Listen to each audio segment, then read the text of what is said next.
Hey guys, Nick here from Drones for Hire. We are here today to talk about the new DJI Agras T100. It's a very exciting latest release from DJI, T100 agricultural spray drone. And my name is Nick. I'm the co-founder and director of Drones for Hire.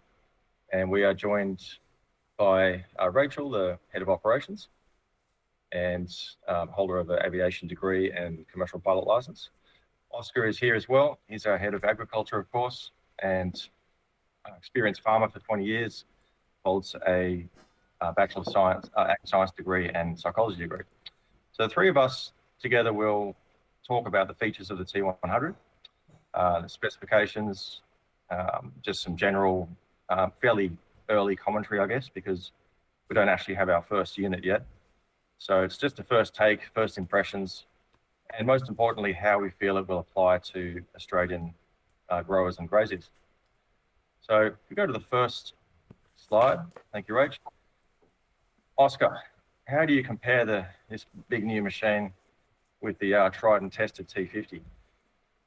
I think one of the taglines from DJI is bigger and for the bigger jobs. I think that pretty well sums it up. Like, just the sheer size, the M toe being half again on the T50. Here we got all the dimensions. It's just a bigger unit for those bigger jobs.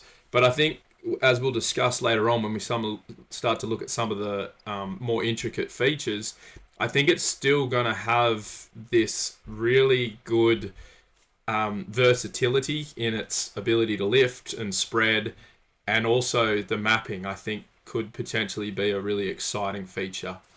But the flight speed there at the bottom, nearly 50k an hour for spraying is significantly quicker potentially. And as we'll look at later, with the obstacle detection and terrain tracking and its ability to see further and process that information and have better information from the Lidar, I think we're going to see that speed be actually usable. Whereas, as we know that the sort of usable speed is more, well, it's nowhere near 10 meters per second. You're more down 6 meters per second for a T50 for most applications. Yeah, I totally agree. It's not just a bigger T50, it's got a lot of improvements. Size capacities of the tank, of course, the LiDAR system, speed, the output rates, lots of improvements. So it's a very impressive machine.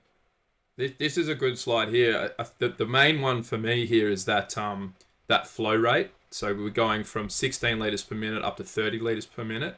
And again, like what we're talking about with that obstacle detection, that's going to give us the ability to really take advantage of those faster speeds. The swath isn't going to be much wider, it doesn't look like, but with that speed and that ability to take the advantage of that speed by bringing up our pump rate and also using our obstacle detection, that's where we're going to get our efficiencies, I say, the increase in efficiency spraying. Yeah, and everything's sort of improved together, so which is important because you've got higher speed, higher flow rates to meet that speed, improved sensing or perception system for the drone. So the drone obviously still needs to be able to get the droplets down and onto the target. You can't just be racing around without getting the job done properly. So DJI have really considered all those things together and very efficient and productive spraying machine overall. Yeah, which takes us to Rachel's next slide here, I guess, and what our coverage is going to look like. The on-spec coverage traditionally hasn't been super useful for us in Australia in that we've got very different conditions, and often the on-spec information doesn't account for some of those harder jobs where you've got a large connection route. But we're sort of expecting, if we consider that the T50's average hectare per hour is about 12, we're kind of expecting the T100 to be up around that 18. I actually think it'll be higher. And one of the main reasons I'm thinking that, Nick, I wonder what you think about this, is that obstacle and terrain awareness, and its ability to look so far ahead will hopefully give us that cleaner, smoother flight path. And also on the turnarounds, just that little bit of added AI in the flight control systems, helping us to get a really smooth, clean turnarounds and reduce those times when we're wasting battery. I mean, as we say, you want spray coming out. That's where you get your most efficient battery use, and the more we can reduce that, the better. Yeah, 100%. It's that overall perception system with the radar combined with Lidar and the 360-degree cameras. Its ability to move confidently, not only in the runs, but at the ends of the runs and in the connection routing part of the mission. You've got to be efficient. You've got to consider efficiency all the time, especially in the times where you're not spraying. So when you're moving your equipment up to the next position, or the drones, flying but not actually spraying, but it's all considered in how many hectares you can get done per day. But we have, just as a reference, we have the T50s running. The most productive customers that we have would be doing 17 hectares per hour on cotton with a T50. So in the same scenario with the T100, given everything we're just talking about, I would expect it to be doing 24, 26 hectares an hour in that sort of very easy, huge open spaces, very little obstructions, like no power lines or minimal power lines, minimal trees, no hills, just huge, fast laps back and forth. It should be very productive in those sort of easy conditions for a spray drone. I might be optimistic, but I'm actually hoping it's up around that 30 mark because of that. I think the other factor that we haven't touched on is that battery management and the efficiency of the aircraft. We keep getting improvements on power efficiency, and I'm hoping that because of that, we can really kind of push that out and get to that 30 hectares an hour on best case scenario, which is going to be, not everyone. But yeah. The spreader. This could be a massive game changer, I reckon. The screw feeder is something I'm really excited about. Anyone who's done any spreading with the drone and tried to calibrate will know that you calibrate, then you get out in the field and it's never quite right because we're relying on gravity to feed down into that spreader, and the conditions of the flight are going to change how that gravity feed works. But this screw feeder should give us that mechanical positive feed, allowing us to get a consistent rate and also allowing us to increase the feed rate. You can see on the picture here that Rachel's got, we've got a couple of different screw sizes to accommodate different granular sizes. So we can go from a 0.5 to a 10 millimeter. And the speed, Nick, that they've just released a new speed for the spreading, haven't they? What was that one? I can't remember. 20 meters per second. That's what, 74 odd k's an hour. Yeah, that's crazy, isn't it? And it's crazy. It's just massive improvement. So it's smarter. It's got a 150 liter volume capacity, or 100 kilo. It's got that more reliable delivery system. You're saying the screw feeder. It doesn't rely on gravity. So it's carrying more. It's running faster. It's smarter. So it's navigating terrain more responsibly and more quickly. It's just going to be a powerhouse for spreading. And I think the slightly wider spreading width too is going to help. The one thing I would note is, that 20 meters per second, I can't imagine that our obstacle detection and terrain tracking is going to be working efficiently at that speed. But the thing to remember about spreading is we often have got it high out of those danger zones. So, that's going to be a 50 to 60% more efficient spreading unit, which is going to be really significant for those larger fertilizer jobs and that sort of thing. Yeah, I think I read that the sensing goes up to 49 k's an hour, which I think is that 13.8 meters per second. So that makes sense to me. Yeah, your spraying's limited to what that obstacle detection functions at, but your spreading, you go higher and perhaps take advantage of that faster speeds. Yeah, and I suppose when you're spreading, you don't have the same concerns. Obviously, you're not concerned about chemical drift, of course, so you can hit those speeds more confidently and more safely. Lift system. A lot of cartons of beer going to be passed around, I'd say. that A lot of cases of beer flying around Australia as soon as this thing lands. I reckon this is one of those things where it's kind of like what we talk about, Nick, with the spreaders when we first started dealing with spray drones, and how, the spreading systems were kind of a hidden talent of the drones. I think this lift system is going to be, you might not use it every day, but that once a year time that you, I don't know, lift a bit of fencing gear to a really hard spot and it saves you walking it up, that you're going to love it for that. And then, of course, there'll be use applications like fruit tree growers and stuff that might use it to move product. Yeah, no, it's funny. We call these things spray drones, but obviously they're spreading machines as well. But the spreading system doesn't get as much attention, or doesn't get noticed as much. And similar with this new carrying system, it's you can carry all kinds of things: fence posts, fruit produce, emergency supplies like over floodwaters, carry food, medical supplies, solar panels up to mountainous areas. So there'll be lots of people using that for some really interesting use cases. We don't really know yet because we haven't got the machine, of course. But previously with the T50, we had the Flycart 30, which was a whole separate aircraft, separate drone you had to buy. And now DJI have incorporated this into the T100. So you're kind of getting three main use cases in one machine. You're getting a spraying machine, a spreader, and a payload carrying system. Well, actually, all one. So. Do you know what? I think I'd actually add a fourth to that. Because of the Lidar, I think the ability of this drone to map is going to be really competitive with our mapping drones. But, in the past, the feature of the mapping on the spray drones has been nice, but it's been very rarely used. It's too hard for that controller to process it. The information isn't good enough from the camera. But now with the Lidar, I mean, that's a game changer potentially. That's a lot of information, a lot of very accurate information that we can be creating these maps with. I'm really excited to see how useful that is in that mapping sort of scenario.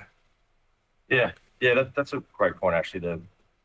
It has a LiDAR system. The T50 just had the regular radar and cameras. So LiDAR is famous for being able to see through vegetation and see ground height changes through vegetation. So very impressive addition. And that's totally right. It's also, the fourth thing is it's a mapping drone as well, which is always learning. The cameras are always on, LiDAR is always running, and it's every time it does a new run over the same paddock or spraying area, it's picking up a new obstacle that it might have slightly missed, or it's more accurately mapping the terrain, height changes. So it's very impressive with that onboard AI, continual learning, and that will certainly replace the need for pre-mapping with something like an M3M or M4E in some of the cases. Yeah. Yeah, I think so too. It'll be really interesting to see how that workflow, we can develop that once we get the machine and start to use it. And just this, I mean, the fact that it shoots out now 60 meters is sensing its terrain over 30 or so meters that the T50 was doing. That's significant. It's looking twice as far in front of it and planning its flight accordingly. Not to mention, as I already have, that LiDAR should be giving a much more accurate depiction of the terrain and of the obstacles ahead of it. Yeah, I suppose it needs these systems, if it's running at that speed, it needs to learn faster and more comprehensively about the environment around it. So those systems are allowing it to see things faster and get more accurate depictions of things, rather than just, radar is good, of course, and RGB cameras are good, but they don't give you that same, what a point cloud gives you from a LiDAR system is that more detailed 3D depiction of the environment, not just sort of 2D impressions and radar feedback. That power line, the ability of the lidar to really increase. I think they say it's an 80% or 85% increase on power line detection. As we know, well, I certainly know that we get a lot of incidents revolving around power lines because they're tricky to pick up with a radar, and the lidar, 85% increase is probably going to mean that we've got a lot less of those incidents, I would say. Yeah, it always comes up. The power lines is always the sort of stickler for spray drones. So, and of course, DJI are well aware of that, and this T100 should be sensing them very reliably. We're looking at pricing now. This is the T50 to T100 comparison. So these figures are ex-GST. 34.5 has been the ongoing price for the T53 battery kit. Recently discounted in the June 30 end of financial year sales. T100, we don't have the official pricing yet. So again, this is just first impressions video, of course, but we're speculating around that sort of 41 ex-GST for the same 3 battery kit. Comes with 2 batteries sort of out of the factory, and then we add the third one, of course, because it's not really practical to run any spray drone with less than 3 batteries. Well, I guess the big question is when is a T50 going to be more relevant, or a T100? Because we'll still have the T50s being sold and going out. I think the thing here is it depends. It's like we say there's often compromise, and most agricultural systems are not that similar to each other. I think in your efficiency requirements, your setup, how big or large or how much you want to spend on that. Also, things like what your total fluid rates you're happy with. If you're happy with those 30 liters per hectare fluid rates, then the smaller drone doesn't have as much appeal. But if you're going to be having to pack the drone up and move it around, this is one area where I'm really not sure about. I think we've got a video that we can run while I'm mentioning this, but the T100 can be split into 2. And the thing I'm really curious about is how we're going to be able to utilize that, or whether it's still going to require 2 people to put that top on to the landing gear, which is underneath, which has the spray tank and the spray system, or the spreading system, whichever one you're using. Is that going to be really easy? Are we going to have to set up some systems to make that possible? Is it even going to be possible with one person? I think that's a big what if at this point. So lifting that out of the box, that part of it, still fairly heavy and awkward to carry. I think you probably still need 2 people to carry that around. So, even when you do break it into 2 pieces, it may not be practical, to do a full mission or a full day spraying on your own if you're doing that multiple times, or even just once at the start of the day. So how much it will depend on what extent it'll have to have 2 people operating with the T100. I'm not quite sure yet until we get our first unit. So what do you reckon about these scenarios, Nick? Cropping, I think that's fairly obvious. Yeah, cropping's T100's a dead ringer for that, of course. It's just big, fast, perfect for cropping scenarios. So, and your mixed farming, you're going to be. It's just going to depend on your terrain and what kind of operation you're running. But personally, I still think the T100, if it can be used by a single person, I think the T100 is still going to suit that kind of operation. But again, depend on your price point, and probably in that mixed farm scenario, accessibility, like if you can't take a trailer, just the extra size of the support vehicle and the amount of gear, that you're going to have to take, it might mean that you want to go that smaller drone. Like we got a very efficient sort of ute setup that can go straight on the back of a ute with a T50. I'm not sure that we're going to be able to do that with a T100. I think we're going to have to take a trailer as well to get that fluid to site. So that could go either way, I think. I personally, I don't know what you think, Nick. I think T100 still in that mixed farming type setting will be worth it, especially if you're starting from scratch? Yeah, yeah, the mixed farming sort of in that middle zone where it could go either way, but I tend to agree the T100 because of those smart systems on board. And we will have this new device we're going to call the DFH Ute Slider, which is a way of getting a T100 on and off a ute or a trailer with one person. So that'll help. And in many cases, as we've discussed, when you're out there, depending on the terrain and the kind of country you're on and what sort of areas you're spraying on, you can fly the drone, of course, to the next spraying area. So, if you've got that Ute slider and you can fly the drone to the next to other locations that you're spraying on, then theoretically you can operate a T100 on your own quite easily. So, which is a big deal because it's going to do the job faster when it's out there spraying. It's got the higher speeds, higher flow rates, higher capacity. And if you can move it around and handle it fairly practically, then on your own, then in that mixed farming area, you're going to get a lot more done with a T100 compared to a 50. Yeah, and then your grazing operations. So I'm in two minds here. So this is a lot of the sort of stuff that I do in field.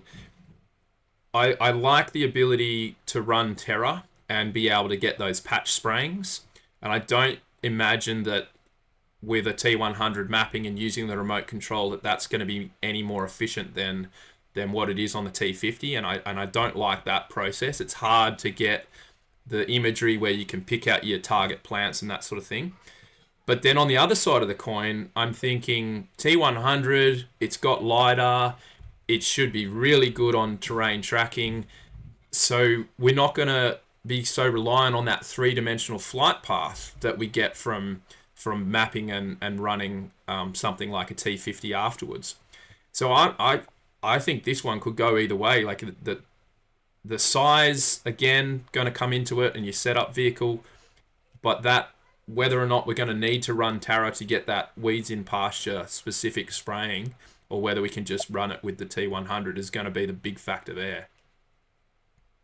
Yeah, 100%. And another consideration is if you've already got a T50, it may be a better proposition to get another T50 because you've got common batteries, common charger, the machine, the sizes of all the other things that you were mentioning, Oscar, size of your trailer, IBC, batching system, charger, all those things can remain constant. So if you're adding another T50 to the first one on country like that, then that can make sense, especially because the T50s will come down in cost when the T100s first start selling. And in some cases it's a better idea to have T50. Just depends. Like every farm is a contingency. You've got to sort of understand the country and your spraying goals, and then make a decision from there. So. Okay, so if a customer they have the Agras drone already, let's say a T50, in what situation would you recommend to do an upgrade to the T100? And if today they plan to get the T100, what kind of setup should they consider? Because obviously the T50, most of the customers use the C8000, but the T100 is going for the C10,000. Do they have to upgrade the gens, the charger, something like that? So the T100 has a C10,000 charger, which is designed to run with a three-phase generator. So the C8000 charger with the C50 can run connects to a single-phase generator. So that's one key difference, is the charger and generator. Oscar, what would you say there? I think my feeling is that going from a T50 to a T100, you're going to want to upgrade your support system. I think you're going to want more fluid capacity. You're probably going to want a bigger pump to get that mixed fluid into the drone. And like you say, I think you're going to want a bigger generator, three-phase, and the storage space to go with it. So my feeling is it's going to be a fairly big step to go from a T50 to a T100. And I think in that user case, it might be more efficient to go with two T50s if you want to expand and increase your rate.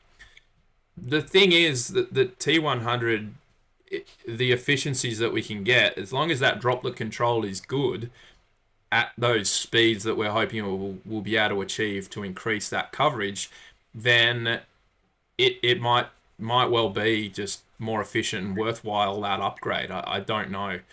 Um, but I think there'll be, especially those broadacre contractors who need to stay ahead of the game. They're competing with broadacre ground rigs, self-propelled.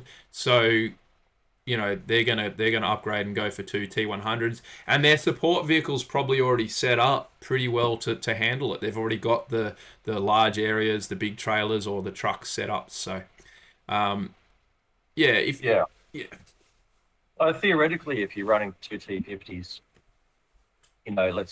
staying on that sort of easy broadacre sort of context, you are getting 34 hectares.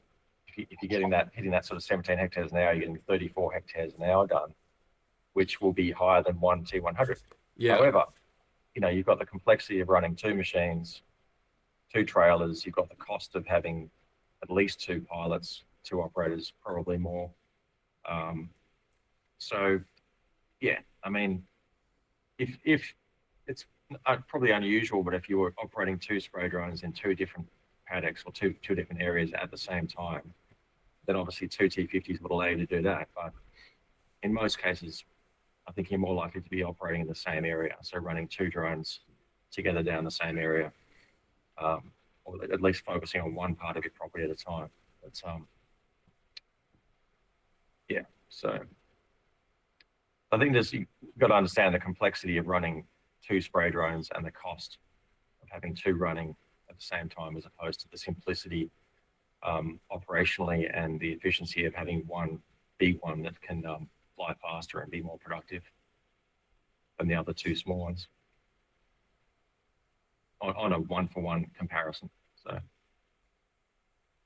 I think Rachel's next point here about if you've got, if you're new to spray drones, honestly, I'm certainly thinking the T100 is going to be the way to go, because you're starting from scratch. You don't have to kind of make it fit in your system, and I really think it's going to be, all that extra technology. Not even mentioning the extra lifting capacity and extra payload. I think that extra technology in the obstacle detection and avoidance is going to be worthwhile going that bigger drone, that T100. definitely, and to me, the price difference is relatively not that much. Considering everything you're getting with the T100. Mm. When you're out there, especially for contract sprayers, if you're out there, operating day in, day out, then having that big T100, you'll see the price difference you'll make up quite quickly as far as return on investment, because it's just got so many meaningful improvements on a T50. So, Well, the big factor there is if this mapping is efficient and it works well, and it means that we don't have to have a mapping drone. I don't think we know what the wind rating is on the T100 yet, because that will be interesting. If we can put it up and do a mapping mission in some of those higher winds where maybe we can't spray, but we can go out and do the mapping, then you don't have to spend that money on the mapping drone, and suddenly it's a really, really, really competitive price point. that's right. So there will still be a place for the T50s, 100%. When with the T40 to T50 transition, you're basically seeing a upgraded T40 within a T50. So the radar systems are much better, and the flow rates are much better. There are two very big differences between the 40 and 50. So less crashes, and just more productivity because your output rates are higher. With the T50 to T100, it's sort of like going from a ute to a tractor, in that it's a much bigger, it's faster, all the things we've spoken about. So quite a distinct difference there in the transition between the 40 to 50 and 50 to 100. Yeah, I think we're pretty excited, like to get one on the ground and start to test some of these things, see what it can do with the mapping, see what it can do on terrain, and work out that workflow for getting it on and off vehicles or in that kind of situations where we're going to need the two people. So I think that's the next step, isn't it, Nick? We just got to get one Yeah. here and Yep. Can't wait to get one. yeah. And I'll be very, very interested in the ability, at what point the spray drone, the T100, sorry, will be able to still get everything down onto the target. You know, what speed when you're spraying liquid, of course. That'll be an interesting thing to see. And also just to see the continuous learning and the way it confidently moves around obstacles and different terrain types and things. It's going to be super interesting to see the differences in action. Yeah, and once we get our new T100, I guess Oscar will fly it for us. Yeah. And make a new video, put it down there for people to access it. Yeah. Yeah. We'll do a full full flight demo video like we did with the T50, and yeah, really looking forward to seeing it. Thanks, Rachel, for organising the slides and keeping us on track. I think we'll wrap it up there. I just want to mention that, at Drones for Hire, we've got a team across the country of our growers, contractors, robotics experts and flight experts, aviation experts that can help you out. We've got, over 100 spray drones out there working that have come from us, and we've been in the industry for a long time now. Yeah, we first started with the T20, then moved up to T30, T40, 50, and now 100. So it's going to be interesting to see the T100 with that sort of prior experience and context of the previous models. And as a business, Drones for Hire, we've been operating for 11 years now. We started late 2013, and we have processed 55,000 drone jobs on our jobs marketplace or drone jobs platform, of which quite a few are spray drone jobs as well.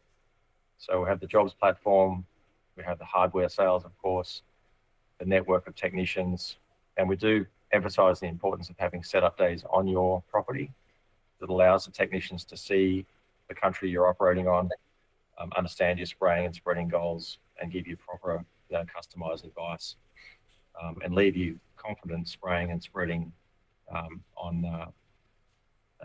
according to your highest priorities on your property. So we also have a hire fleet, so we have quite a few drones for dry hire, all kinds of drones, not just agricultural drones. So thermal inspection, mapping, regular drones, payload lifting drones, M400s, minis and so forth, small drones. So we have quite a good hire fleet, I should say, to get people out of trouble when they have their machines down or just for dry hire purposes in general. And something we often hear back from customers is the ability to provide a one-stop shop.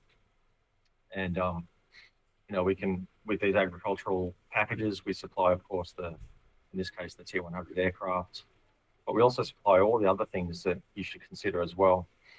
Generators, we have 3 different models of generators that we're supplying. Batching systems, we have our own proprietary DFH Batchmaster systems. Laptops, various different accessories that some we've made ourselves and some that we source from other third parties. But overall, that sort of one-stop shop experience with DFH is something we often hear really good positive feedback on. So if anyone has any questions about the T100 or any of these sort of first impressions that we've been discussing today, feel free to get in touch with us. The website is dronesforhire.com.au. Phone number is 1300 029 829. Email is just info@dronesforhire.com.au. And thank you very much for watching.